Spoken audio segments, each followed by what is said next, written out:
France gets 70% of its power from one carbon-free source. Sweden 40%, Switzerland 36%, the United States 20%.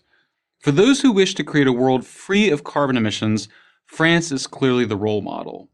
That source of energy, by the way, is not solar or wind. It's not coal, oil, or natural gas either. It's nuclear.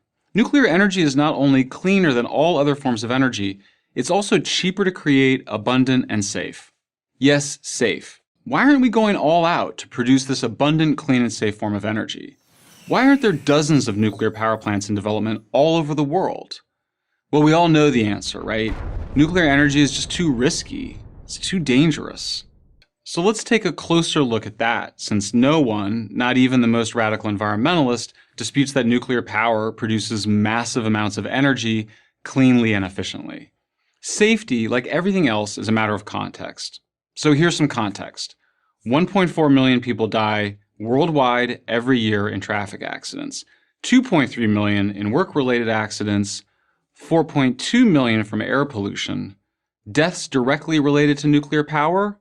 Under 200. Not annually, but in the entire history of the nuclear power industry. But what about those famous nuclear disasters we've all heard so much about? Didn't they poison untold thousands? 3 Mile Island in 1979, Chernobyl in 1986, Fukushima in 2011. Okay, let's deal with each one. 3 Mile Island. There was an accident at that plant, yes, but the amount of radiation that leaked was no more than one might receive taking a chest X-ray. The Nuclear Regulatory Commission acknowledged as much 4 weeks after the initial media hysteria died down. We goofed, the commission told Congress. There was no danger of any hydrogen explosion. But that didn't grab the headlines. Chernobyl. The accident developed into a catastrophe only because of pitiful safety procedures unique to the Soviet Union. It would never have occurred in the West. Even so, initial reports of radiation leakage turned out to be grossly exaggerated.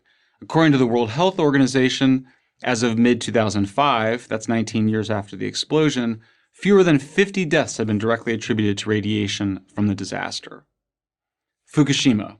In 2011, as a result of an earthquake and tsunami, the Fukushima nuclear power plant was destroyed and nuclear radiation was released.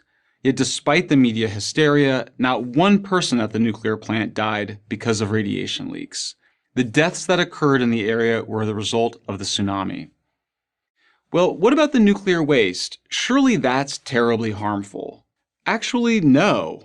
All the nuclear waste ever generated in the US can fit on a single football field stacked less than 70 feet high.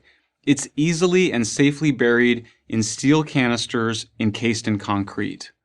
All this information is easily available, but the anti-nuclear movement, with the help of their media allies, have spent a tremendous amount of time and money obscuring the facts. They're more interested in filing lawsuits against this particular form of clean energy than telling the truth about it. Those endless lawsuits have helped make it prohibitively expensive to build new plants or even keep older ones running. It would take dozens of wind and solar farms covering thousands of acres of land to match the energy a single nuclear power plant can produce. From both an environmental and clean energy point of view, there's no contest. If you want to save the planet, then you want to go nuclear. If you want to save the planet and you don't want to go nuclear, then you're just full of hot air. I'm Michael Schellenberger.